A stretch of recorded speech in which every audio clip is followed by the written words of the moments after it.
Astabrata.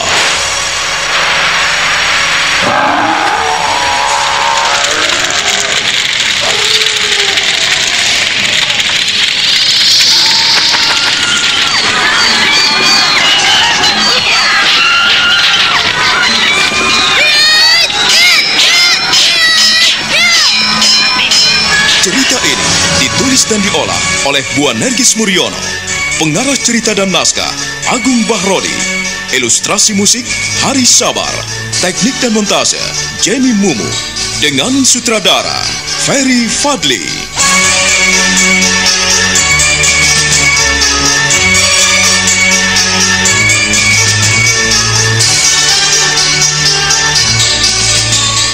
Wahyu Astabrata. Kali ini mengetengahkan episode kedua dengan judul Sampur Jala Sutra.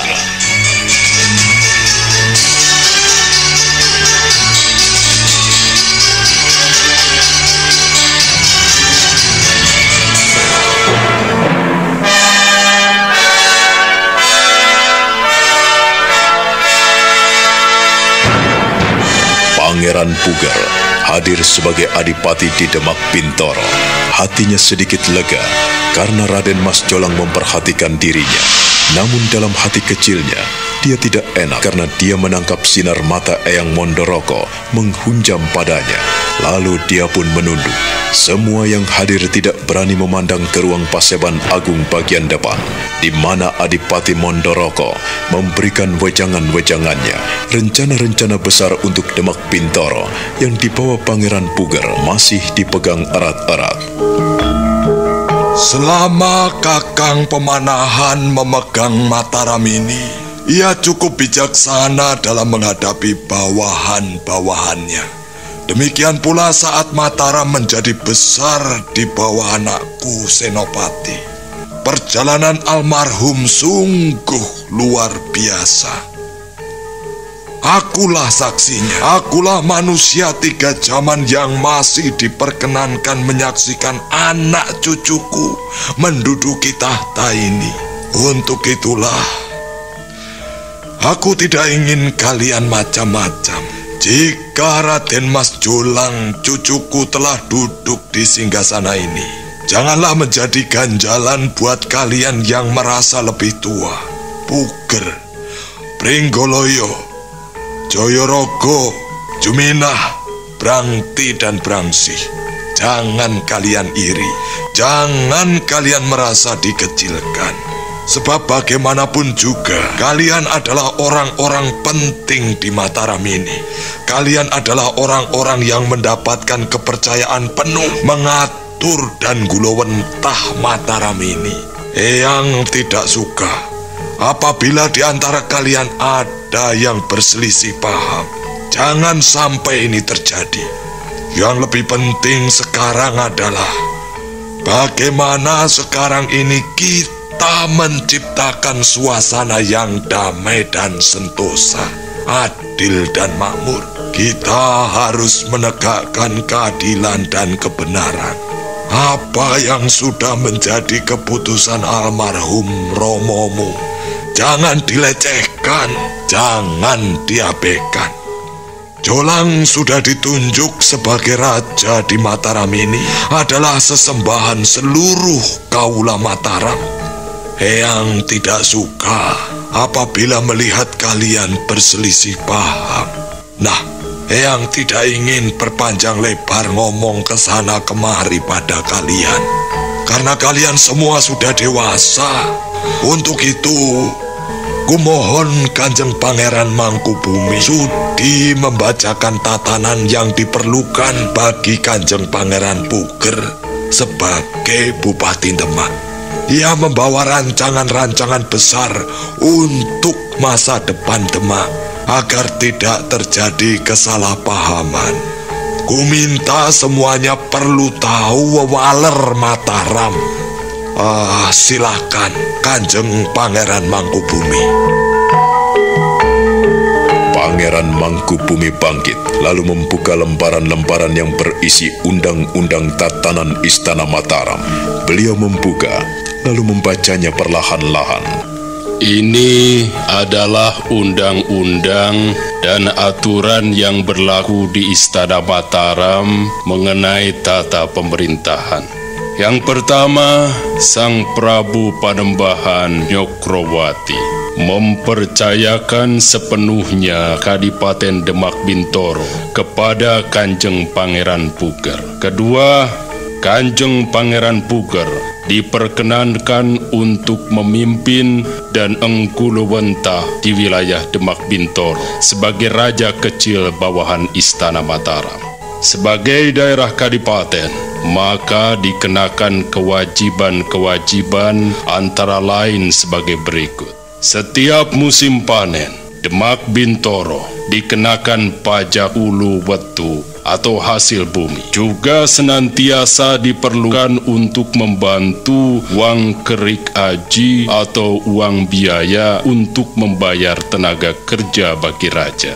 Hadiah makanan untuk lurah juga diserahkan pada bupati. Sumbangan untuk pesta poso dan mulut. Pajak rumah dan sumbangan untuk hadiah perkawinan putri raja. Peraturan-peraturan lebih lanjut bisa dibaca sendiri di dalam piagam ini yang dikeluarkan oleh Kanjeng Prabu Panembahan Nyokrowati. Demikian sedikit isi piagam yang perlu saya sampaikan. Untuk lebih lanjut bisa dipelajari dalam piagam ini. Dan jika dalam rancangan-rancangan Kanjeng Pangeran Puger sebagai Bupati Demak ada yang tidak sesuai dan dengan terpaksa tidak disetujui, kami harapkan jangan sampai terjadi kesalahpahaman. Semuanya harus dirundingkan dan dimusyawarahkan. Terima kasih.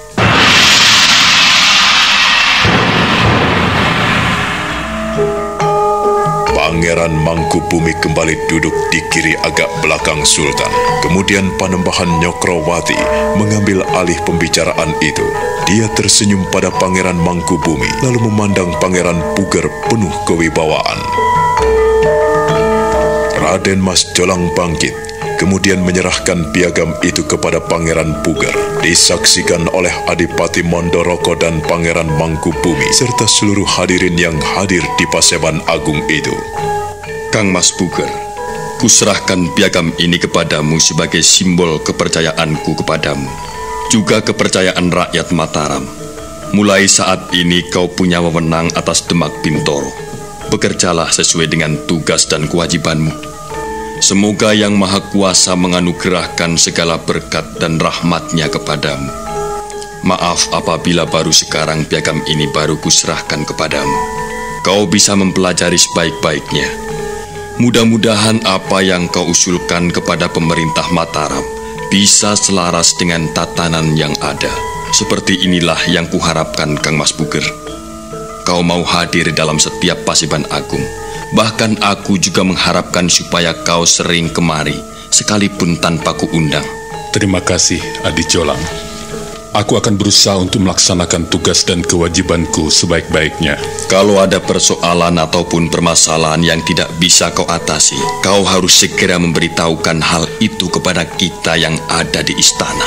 Sebab bagaimanapun juga, kita harus saling bahu-membahu, saling membantu memecahkan persoalan dan permasalahan yang ada. Paman Gending? Iya, Kanjeng Prabu. Terimalah piagam ini sebagai penghargaan dari pemerintah Mataram, karena kau telah bertugas dengan baik selama Kadipaten Demak Bintoro dalam keadaan kosong. Kami berterima kasih sekali atas segala pengorbanan, perjuangan, dan pengabdianmu. Terimalah piagam ini. Terima kasih Kanjeng Prabu, terima kasih Kanjeng Sinubu.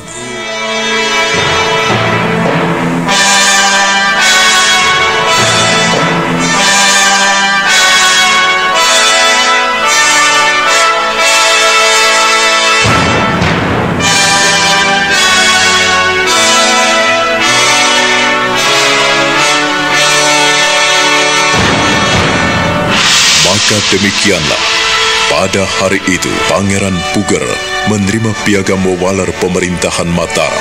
Adipati Gending yang diangkat sebagai pepati juga menerima piagam penghargaan dari Sang Prabu. Hati Sang Prabu agak tentram setelah Pangeran Puger mau menghargai perhatiannya. Pada malam harinya, dia pun menghadap Eyang Mondoroko di Wisma Adipati.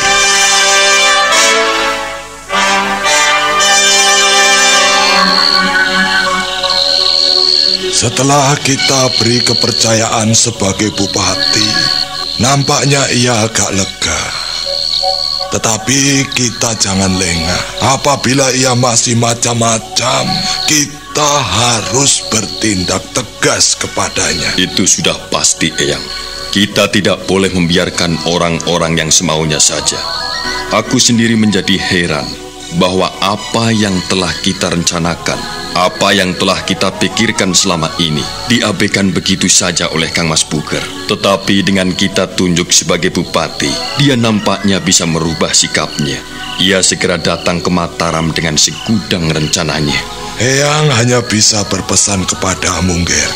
Apapun yang terjadi, itu merupakan tugas dan kewajibanmu sebagai raja, sebagai pemimpin, sebagai bapak. Artinya, kau harus memimpin, mengarahkan sekaligus menjadi pengayom. Sekalipun Kang Mas Puger itu lebih tua darimu, tetapi dia ada di dalam genggamanmu. Kau harus benar-benar bisa mengarahkannya. Kalau tidak, bisa hancur. Ingat, sebelum kau tunjuk sebagai bupati, ia tidak mau sebo, bukan?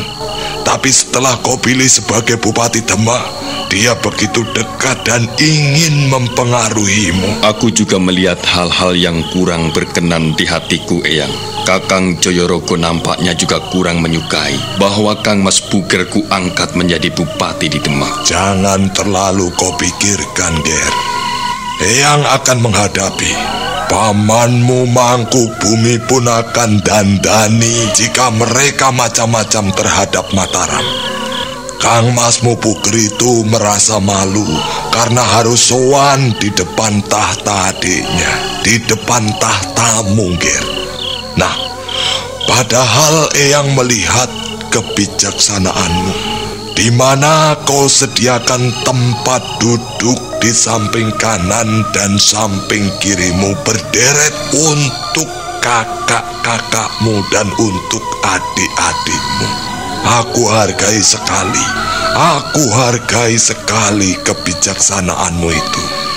Ya, ternyata Sang Hyang Surya telah berdiam di hatimu. Kau tak lebih dari Kanjeng Ramamu yang cukup bijaksana dalam menghadapi masalah. Ya, Eyang bangga padamu, Ger. Dan Ramamu tidak salah untuk memilihmu menggantikannya. Terima kasih, Eyang. Terima kasih, karena Eyang senantiasa menunjukkan sesuatu yang berarti dalam hidup saya. Saya akan berusaha menjadi pemimpin yang baik, menjadi pemuka dan pengayom seluruh rakyatku. Ya, memang itulah, Ger. Menjadi pemimpin itu tidak gampang. Kita dituntut untuk arif dan bijaksana. Kita dituntut untuk menjadi seorang bapak. Kau tahu, tugas seorang bapak itu tidak ringan. Ia harus bisa menjadi teman. Ia harus bisa menjadi sahabat. Ia harus bisa menjadi saudara. Ia harus menjadi kawan dari istrinya. Sebaliknya, ia harus bisa menjadi pemuka, pemimpin, dan pengarah, serta pengayom bagi anak-anaknya dan istrinya. Kau masih muda, tetapi aku yakin wahyuning budi pekerti ada padamu. Kau cukup bijaksana dalam menghadapi segala hal, seperti Sang Hyang Batara Surya. Kau seperti Sang Hyang Batara Condro, Wahyu Astabrata. 8 kebajikan kiranya telah tertanam di dalam hatimu, Ger. Semoga saja dalam pemerintahanmu ini rakyat Mataram menjadi senang, Gemah ripah loh jinawi, toto tentrem Kertoraharjo. Mataram menjadi subur makmur, damai sejahtera, dan bebas dari segala mara bahaya. Raden Mas Jolang berdiri terpaku memandang Cakrawala malam. Eyang Mondoroko mendekatinya dan memandangnya dengan senyum kebanggaan, di mana cucunya kini tumbuh menjadi seorang lelaki yang bijaksana di dalam menghadapi persoalan. Lalu bagaimana dengan Kang Mas Purboyo, Kang Mas Joyoroko, Kang Mas Jumina, dan Kang Mas Pringgoloyo, Eyang? Kau tidak perlu khawatir terhadap mereka, sebab mereka telah mengemban tugasnya masing-masing di istana ini. Kau jangan takut, masih ada Eyang dan masih ada pamanmu. Tetapi lebih dari semua itu, yang penting adalah kau memegang teguh apa yang telah menjadi kewajibanmu sebagai orang utama di Mataram ini. Pandanglah ke langit. Di sana ada surya, ada bulan, ada bintang. Dengan memandang ke langit, maka kau akan berpikir seluas langit. Dan kebijaksanaanmu tidak akan pernah mengecewakan orang-orang di sekelilingmu. Ayo, mari ikut Eyang. Adipati Mondoroko mengajak Raden Mas Jolang ke dalam biliknya. Di sana dia mengeluarkan beberapa gulungan rontal. Kemudian dia menaruhnya di atas meja, membukanya lebar-lebar di hadapan Raden Mas Jolang. Dia tersenyum pada Sultan muda itu. Dia menggelar beberapa serat lama peninggalan kerajaan Majapahit. Kitab apakah itu, Eyang? Nampaknya menarik sekali. Ini adalah kitab Megotontro, Nger. Kitab ini berisi tentang kisah cinta seorang Betoro Mego yang memberontak terhadap Betoro Tontro adiknya. Istana Kahyangan geger oleh ulah Betoro Mego. Mengapa Betoro Mego memberontak, Eyang? Betoro Tontro dipilih oleh ayahnya untuk menggantikan kedudukannya di Kahyangan Suroloyo. Nah, Betoro Mego ini yang merasa lebih tua memberontak, tidak rela atas pemilihan Betoro Tontro. Bagaimana kisahnya, Eyang? Begini loh, Nger. Nger Tontro, mulai saat ini kau menggantikan kedudukan ayahmu sebagai tangan kananku. Untuk itu kau tidak boleh seenaknya sendiri di dalam bicara, bertingkah laku, maupun melakukan apa saja.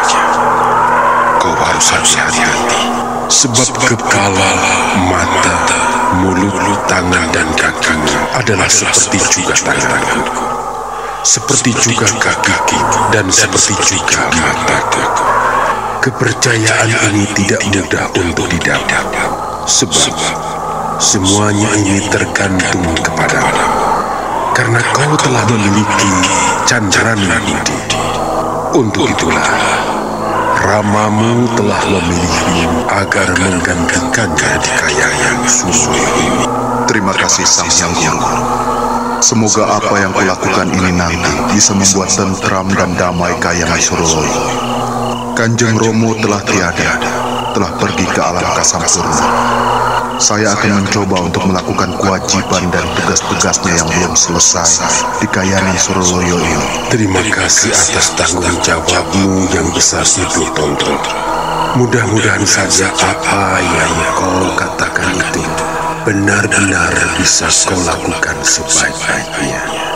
Bila ada sesuatu yang belum kau hadapi, ku minta kau bilang kepadaku. Datanglah kepadaku, dan aku pasti akan membantumu. Terima kasih Sang Hyang Guru. Terima kasih atas kepercayaannya. Aku tidak setuju.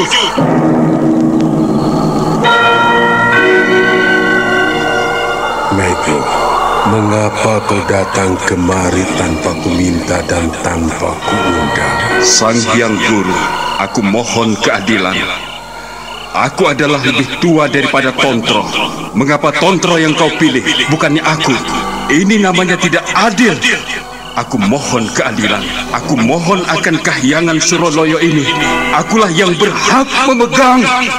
Betoro Mego, kau lebih tua, tetapi kau tidak memiliki candrana budi.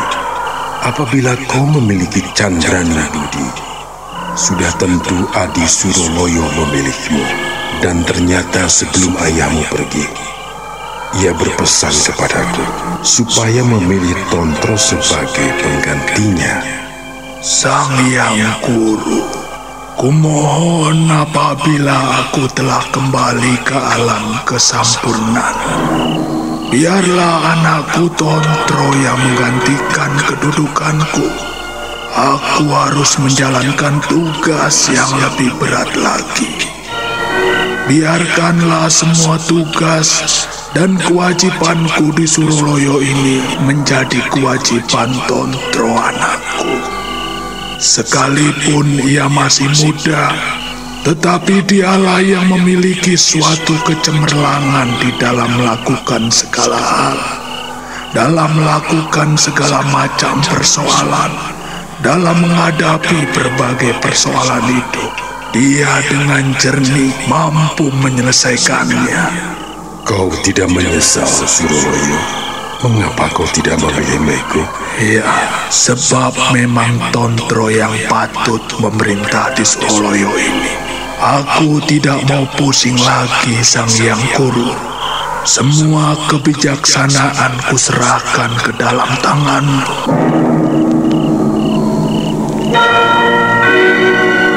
Sang Yang Guru, itu namanya tidak adil.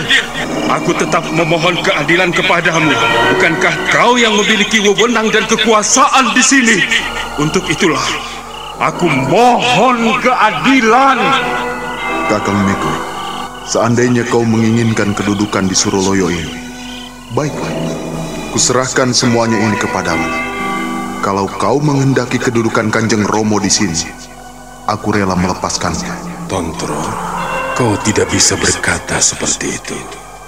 Sabdo Pandito Ratu, apa yang telah diucapkan oleh Kanjeng Ramamu Suroloyo sudah menjadi hukum dan menjadi peraturan yang ada di sini. Aku tidak mau mengabaikan apa yang telah menjadi pesan dan janjinya.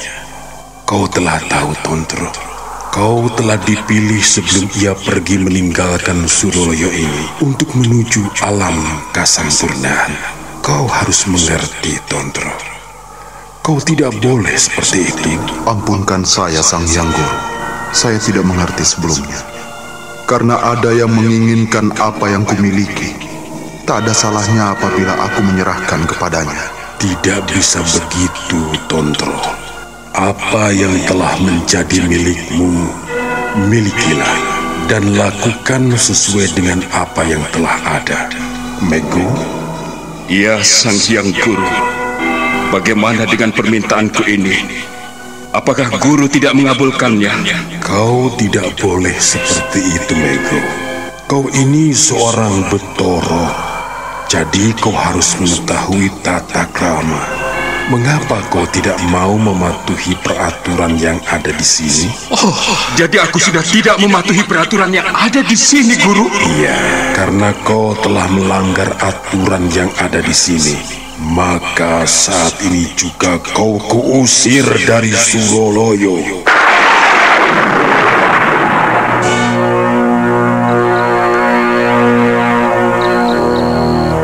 Kanjeng Sultan mengangguk-angguk. Dia memperhatikan lembaran-lembaran rontal yang telah digelar di atas meja oleh Adipati Mondoroko. Dia senang sekali mendengarkan kisah yang amat menarik itu. Lalu Adipati Mondoroko menepuk-nepuk Raden Mas Jolang. Lalu apa yang terjadi di Kahyangan Suroloyo, Eyang? Apakah Betoro Tontro tetap memerintah di Kahyangan Suroloyo? Ternyata Betoro Tontro tidak tega melihat kakaknya diusir dari Kahyangan Suroloyo. Kemudian setelah melihat kakaknya diusir dari Kahyangan Suroloyo, maka Betoro Tontro pun pamit pada Sang Yang Guru, meninggalkan Kahyangan Suroloyo mengikuti jejak kakaknya. Ia lebih baik meninggalkan kedudukan yang diberikan kepadanya daripada harus berpisah dengan saudara tuanya. Mendengarkan kisah Eyang, aku menjadi tertarik sekali. Banyak hikmah yang bisa kuambil di dalam serat Mekotontro milik Eyang ini. Bagus kalau begitu, Nger. Kau bisa mempelajari kitab Mekotontro ini, serta serat-serat yang lain. Semua ini sengaja Eyang kumpulkan dan Eyang simpan sebaik-baiknya. Kau tahu, gulungan rontal ini kumasukkan dalam buntalan kantong kulit. Setelah itu kumasukkan dalam bumbung, hingga rayap ataupun eter-eter ngenget pun tidak berani mendekatinya. Sebab di dalam bumbung ini telah kutaburkan rempah-rempah yang telah kuhaluskan. Karya sastra itu amat berharga sekali, Eyang. Kisah Mekotontro ini membuatku berdebar-debar. Begitu, Nger. Iya, Eyang. Kejadian ini bisa juga kualami di sini. Nger, cucuku. Iya, Eyang. Kau ini seorang sultan, seorang prabu, seorang raja, dan kau adalah tetungguling para kawula. Kau adalah milik semua rakyat Mataram ini. Jangan memikirkan yang negatif, ya, Nger, supaya kau bisa memerintah lebih tenang dan lebih bijaksana. Eyang, terus terang aku merasakan keganjilan-keganjilan yang ada dalam hatiku. Dalam mata batinku, aku melihat sesuatu datang menghampiriku. Nampaknya kisah Mekotontro ini amat melekat dalam benakku, Eyang. Nger, cucuku, andaikan kau memang merasakan hal itu, baiklah, simpan dalam hatimu, ya, Nger.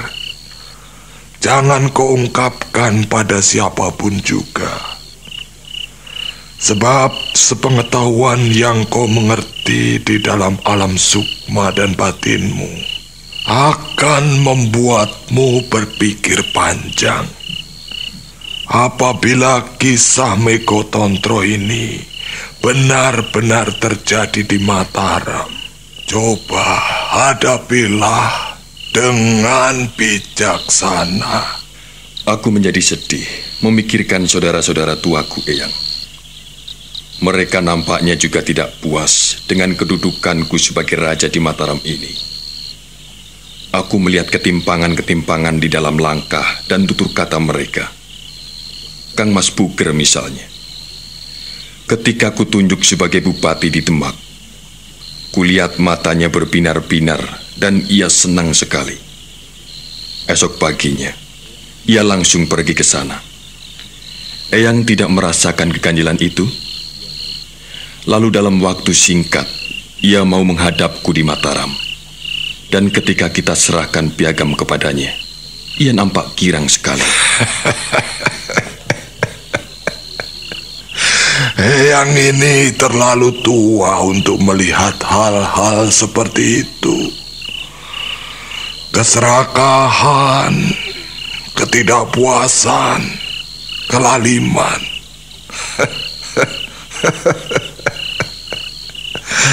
Eyang sudah melihatnya, Nger.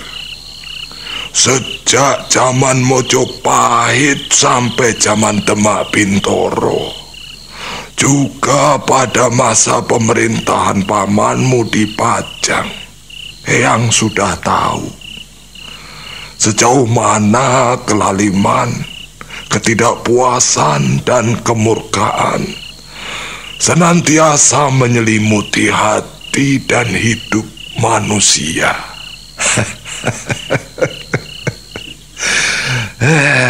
Ya.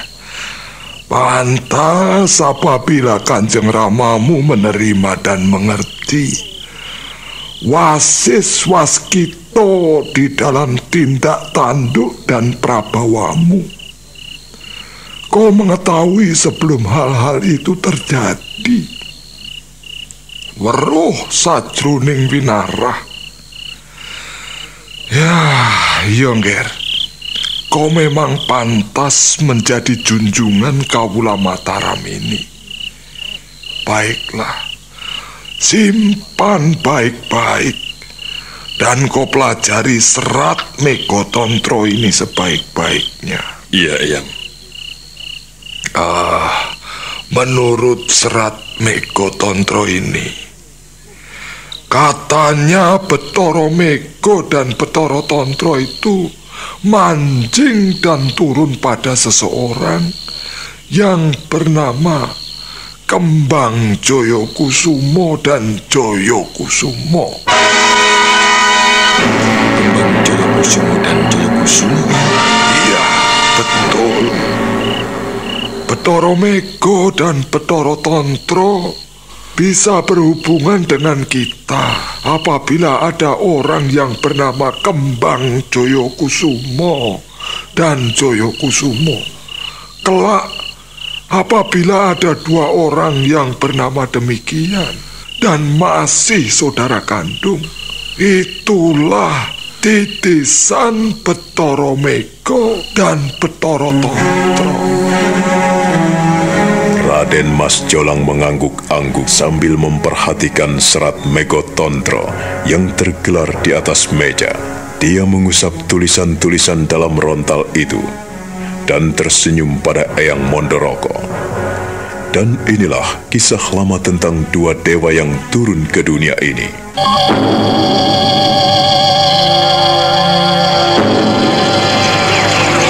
Malam itu, di pelataran Goa Teratap, telah duduk dua orang gagah perkasa dan tampan. Keduanya mengenakan pakaian serba hitam. Mereka duduk bersila berhadap-hadapan. Mereka tak lain adalah Kembang Joyokusumo dan Joyokusumo. Mereka adalah saudara kakak beradik yang mengharapkan kehadiran Dewi Jin.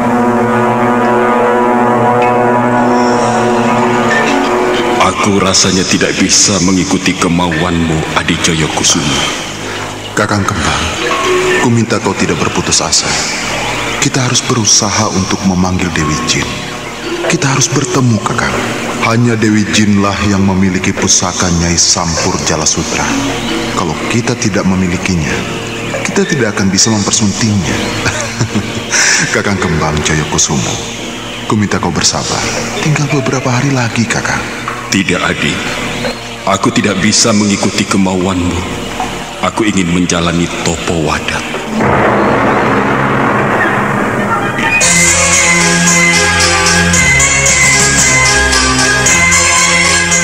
Kembang Joyokusumo perlahan-lahan bangkit dari duduk bersilanya. Joyokusumo, adiknya, hanya diam. Tetap bersila sambil memejamkan matanya, membiarkan kakak kandungnya meninggalkannya seorang diri. Joyokusumo berharap dia bisa menemui Dewi Jin untuk mendapatkan selendang atau sampur Jala Sutra, di mana pusaka itu merupakan pasangan sakti Kiai Pedang Kangkam yang kini telah ada dalam genggaman tangannya. Nah, berhasilkah mereka? Saudara pendengar, silakan menunggu seri berikutnya dalam serial Wahyu Astabrata ini. Sampai jumpa.